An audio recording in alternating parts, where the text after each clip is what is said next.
Bonsoir Rachel. Bonsoir Julien. Comment ça va aujourd'hui ?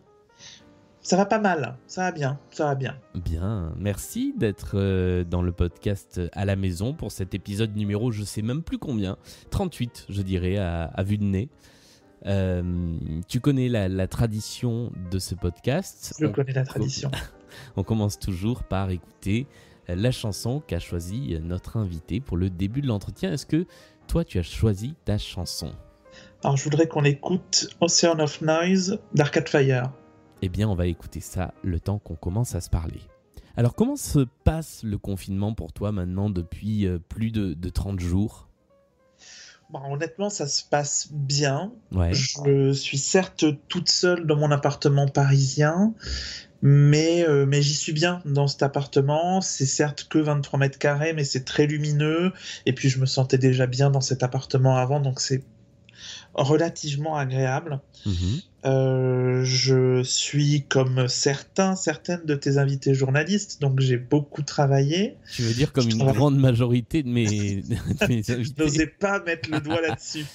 Mais maintenant, je travaille quand même beaucoup moins, j'ai beaucoup de repos à prendre, etc.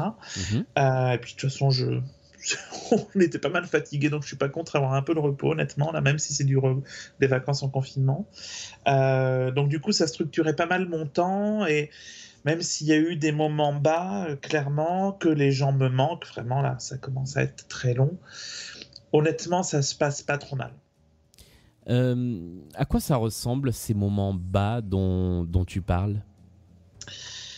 C'est des moments où comment dire, où vraiment, c'est souvent des mauvaises nouvelles extérieures, quoi, qui font que ça va moins bien que d'habitude.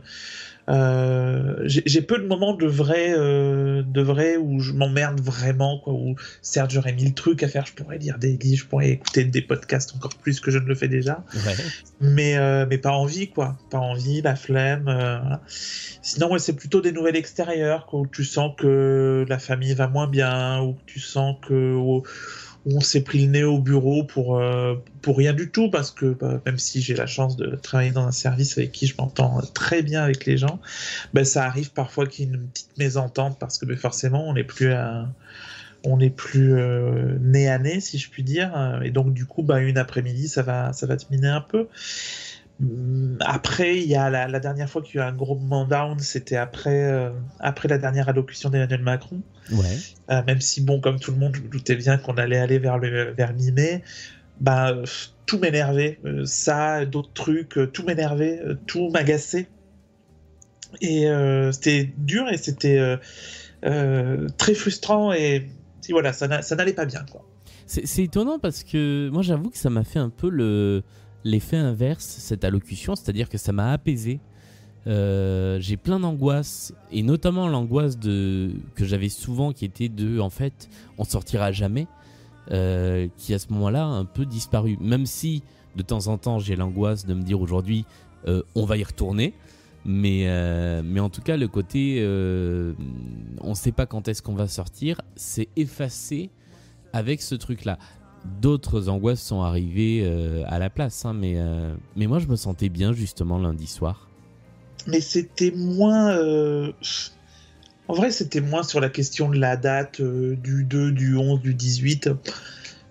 C'était un tout, quoi. Et ça s'est personnifié avec cette allocution que j'ai trouvée encore une fois 3 fois trop longue. Et plein de petites choses autour qui font que tout m'énervait, quoi. Ouais. Et je crois pas être quelqu'un de très colérique d'habitude. On se connaît depuis une dizaine d'années maintenant. Oh oui. J'ai pas l'impression d'être très très colérique. Et là, j'étais en colère contre tout, quoi. Et ça, c'était très un peu à bout, quoi, un peu au bout du rouleau, quoi. Quand ce genre de situation arrive, d'état d'esprit, est-ce que tu as des petits tuyaux pour le faire passer ? Ah, c'est le problème. Non, j'ai finalement réussi à m'endormir. Ouais.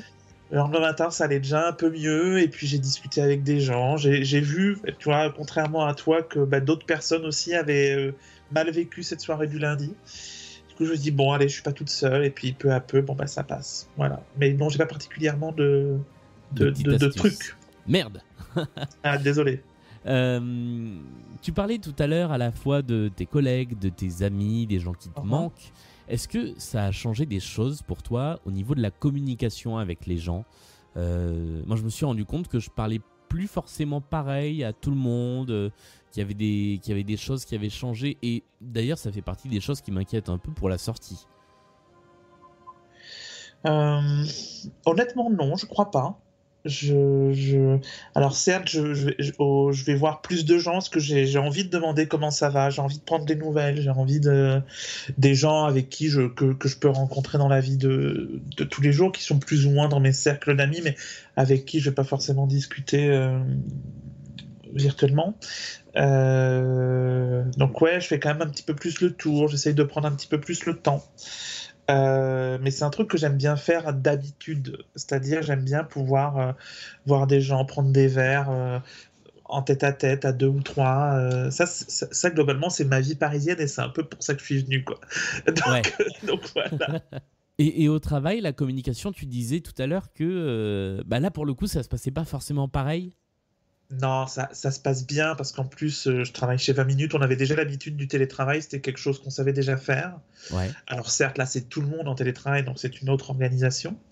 Mais comment dire, des petits trucs ridicules qui se régleraient en regard au bureau, là, peuvent, comment dire, s'infecter un tout petit peu. Mais honnêtement, enfin, ça nous est arrivé une ou deux fois, peut-être dans la première semaine ou dans les 2 premières semaines.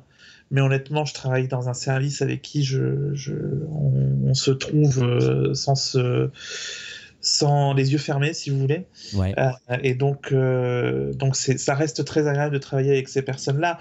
C'est très frustrant de ne pas pouvoir les sentir, de ne pas pouvoir les avoir pas loin, quoi. Mais bon, je pense ça ira au-delà du 11 mai, ça. Ouais.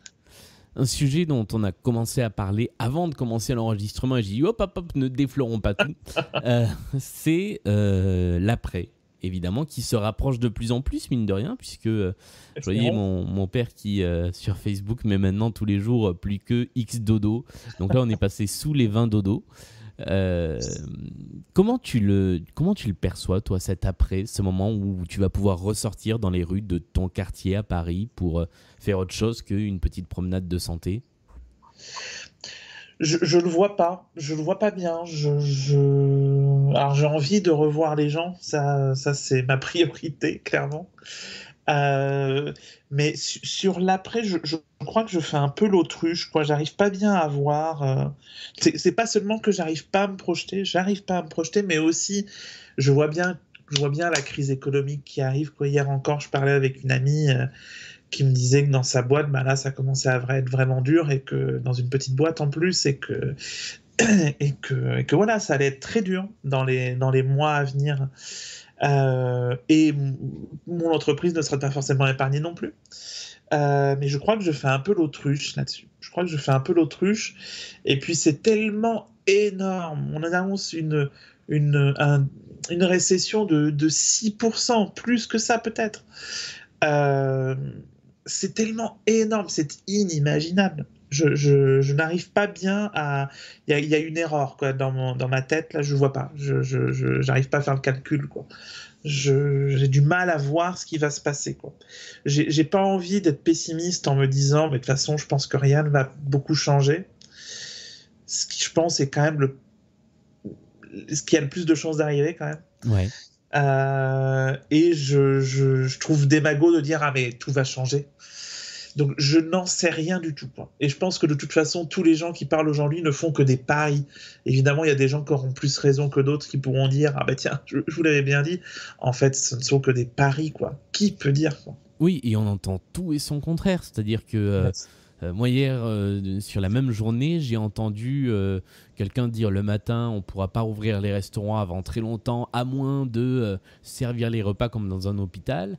Et le soir même, et c'était un grand chef cuisinier qui l'a dit sur une grande radio publique, et le soir même c'était l'association des maires de France qui disait non, il faut rouvrir les restaurants le plus vite possible tout en prenant des précautions. Mais alors il y a toujours ces entre-deux, il faut prendre des précautions, mais entre ceux qui disent on peut pas rouvrir tout de suite et ceux qui disent si, il faut rouvrir tout de suite, c'est vrai que personne ne dit la même chose, quoi. Ouais, je me rends pas du tout compte.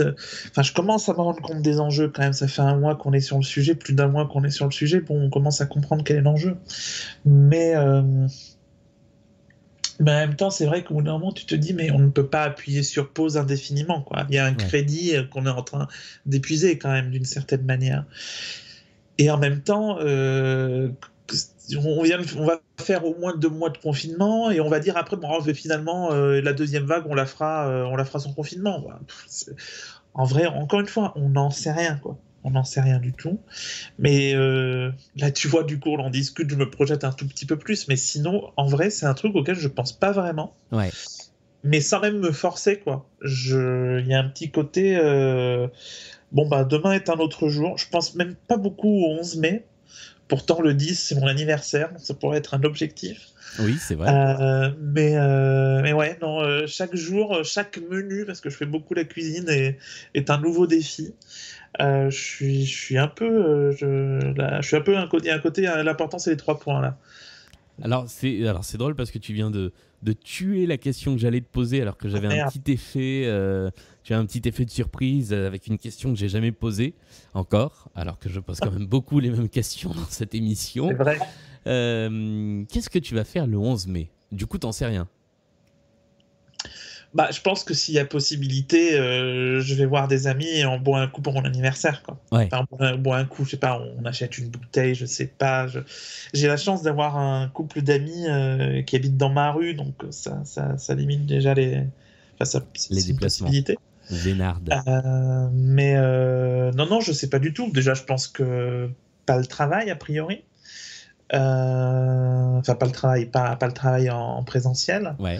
Non, je sais pas du tout. Je sais pas du tout. J'espère revoir assez vite mes amis, au moins en petit groupe. Mais sinon, non. Je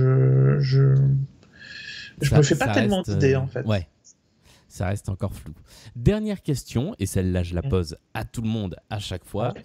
Quel est ton conseil pour passer le temps le plus rapidement possible jusqu'au déconfinement, du coup ? Alors, j'ai 2 recos. J'ai entendu que c'était possible de faire 2 recos. Ouais, c'est moi-même qui ai ouvert la brèche, donc oui, c'est possible. J'ai découvert grâce à une amie la série Le Bureau des légendes. Oui. Que je suis en train de dévorer. Là, je commence la saison 5. C'est vraiment très addictif, très très bien foutu. J'ai beaucoup aimé. Et puis, une reco très corporate pour passer le temps. Je vous conseille vivement le live coronavirus de 20 minutes. On y met beaucoup de cœur. Et avec mes collègues liveurs et liveuses. Et on essaye toujours de faire en sorte que... comment dire, pas qu'on dédramatise, puisque la situation est dramatique, mais d'avoir des pas de côté, d'avoir des respirations dans ce live, avec un ton aussi un petit peu plus léger. Et c'est pas mal agréable de faire ça. On a reçu parfois quelques messages de gens qui nous disaient putain c'est cool. En même temps on a toutes les infos nécessaires et puis bon il y a quelques respirations et je me permets de citer Lucie Bras, Manon Blanc et Jean-Loup Delmas qui sont avec moi pour live ces lives. C'est un beau défi parce qu'on live là-dessus depuis mi-janvier. Et je crois qu'on fait bien notre boulot, pas trop mal en tout cas, et je vous le conseille. Eh bien, on salue tes collègues s'ils nous regardent, et s'ils nous écoutent.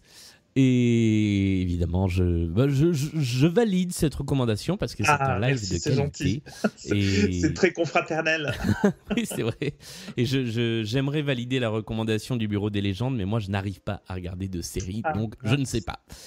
Mais tout le monde me la recommande, donc je m'y mettrai bien un jour ou l'autre. Merci Rachel d'être venue discuter pendant ce petit quart d'heure à la maison. Écoute, nous on se retrouve j'espère rapidement après le déconfinement. Je croise les doigts, oui. J'espère. Et pour les gens... Pas sûr que les gens des Hauts-de-Seine puissent aller dans Paris et vice-versa. Hein. Arrête, me fais pas peur. C'est vraiment ce qui me fait peur. Parce que s'il faut rester dans ma ville, je ne connais personne. Je disais donc que demain, on se retrouvait avec un nouvel entretien, avec un ou une nouvelle invitée. Salut à tous. Salut.